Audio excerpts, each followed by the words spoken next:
নাগরিক কমিটির পাটোয়ারি সাহেব আমার খুব প্রিয় ভাজন লোক। রাজনীতিতে আমি অত্যন্ত সম্মান করে থাকি। উনি যে কথাটুকু বলেছেন, জিয়াবাদ আর মুজিববাদ চলবে না। প্রিয় বন্ধুগণ, যে জিয়া বাংলাদেশে গণতন্ত্র ফেরত দিয়েছে, যে জিয়া বাংলাদেশের স্বাধীনতা ঘোষণা করেছে, যে জিয়া মুসলিম দরবারে বাংলাদেশকে পরিচিতি লাভ করেছে, যে জিয়া সার গঠন করেছে, যে জিয়া খাল খনন করে মানুষকে সেচের ব্যবস্থা করে দিয়েছে, যে জিয়া বাংলাদেশের আত্মসামাজিক অবস্থা ফিরিয়ে নেওয়ার জন্য সকল দলের নেতাদেরকে নিয়ে একটি ঐক্য গড়ে দেশ পরিচালনা করেছে, সেই জিয়াকে নিয়ে, জিয়াবাদকে নিয়ে দয়া করে কোনো কটূক্তি না করাই ভালো। আরেকজন আবুল হাসনাত আমার অত্যন্ত প্রিয় ভাজন ছাত্র নেতা। আমরা আপনাদেরকে স্নেহ করি, সম্মান করি। স্বাধীনতা যুদ্ধে আমরাও যখন 24 বছর বয়স ছিল, আপনারা এখন আমাদের চেয়ে অনেক কম বয়স। আপনারা আমাদের মতো 70-80 হবেন। তখন আপনার ব্যাপারে যদি এই কথা বলা হয়, আপনি জীবিত থাকলে তখন আপনারও মনে কষ্ট হবে। আমার নেতা মির্জা ফখরুল ইসলাম আলমগীর বাংলাদেশে একজন গ্রহণযোগ্য নেতা, বাংলাদেশে অত্যন্ত গুণীজন ব্যক্তি। এমন কথা উনি রাজনীতিতে বলেন না কোন দলের কোন মতের আত্মসম্মান হানি হয়। সেই মির্জা ফখরুলকে অসুস্থ অবস্থায় শেখ হাসিনা কয়েকবার কারাগারে পাঠিয়েছে। আপনি বলেছেন বিএনপির নেতারা নাকি আওয়ামী লীগকে পুনর্বাসিত করার চেষ্টা করছে।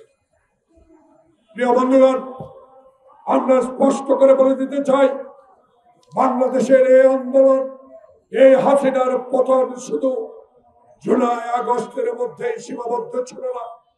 যে আন্দোলনের মধ্যে দিয়ে 16 বছর আগে আমরা বাংলাদেশের সকল মানুষকে নিয়ে, সকল গণতান্ত্রিক দলকে নিয়ে শেখ হাসিনার বিরুদ্ধে আমরা কঠোর আন্দোলন করেছি, জেল জুলুম, আমরা অন্যায় অত্যাচার সব সহ্য করেছি।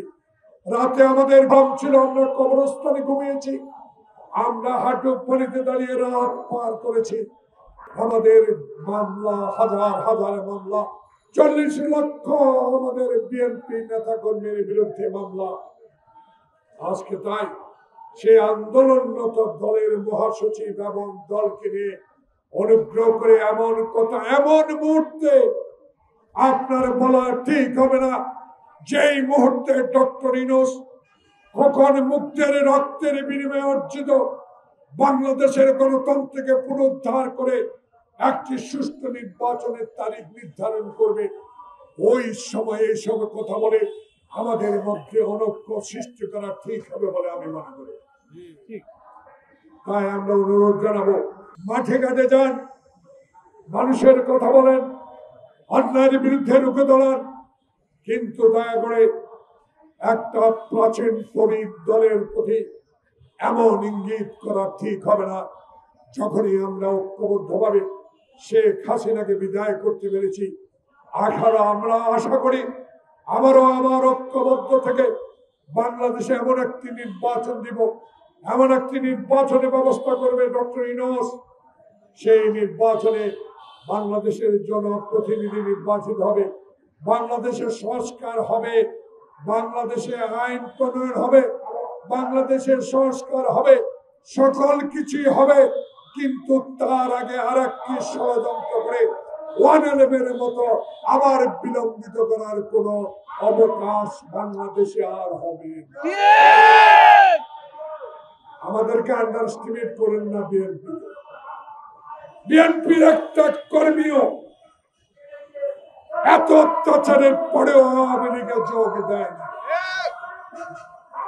অর্থাৎ বিএনপি খাঁটি গণতন্ত্রী, বিএনপি খাঁটি সংবিধানের প্রতি অনুগত, বিএনপি স্বাধীনতার ঘোষণা শহীদ জিয়ার আদর্শের দল, আমরা জীবন দেব, তবুও বাংলাদেশের মানুষের অধিকার প্রতিষ্ঠার জন্য সংগ্রাম করে অতীতে যেভাবে করেছি আবারও প্রয়োজনে রাস্তায় নামবো।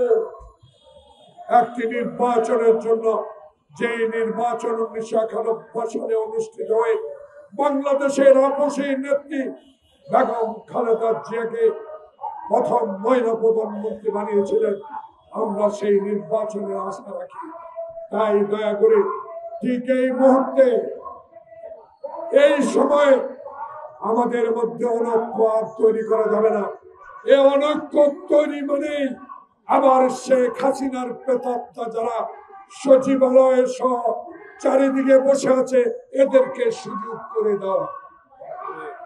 অনুগ্রহ করে এই সুযোগ আর করে দেবেন না। বাংলাদেশ এমন একটি দেশ করব যে দেশে আর ডিমের, চালের আর পেঁয়াজের সিন্ডিকেট হবে না।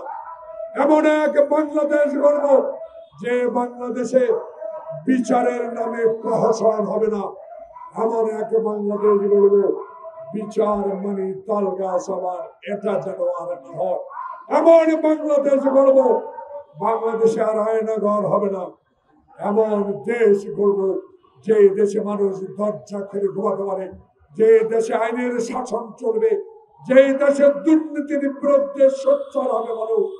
এমন একটি দেশ গড়ার সংকল্প নিয়ে আমার নেতা তারেক রহমান বাংলাদেশের 16টি বছর সকল অন্যায় অত্যাচার সহ্য করেও বাংলাদেশের জাতীয়তাবাদী শক্তিকে ঐক্য রেখে বাংলাদেশে ছাত্র বৈষম্য জনতার আন্দোলনকে সফল করেছে।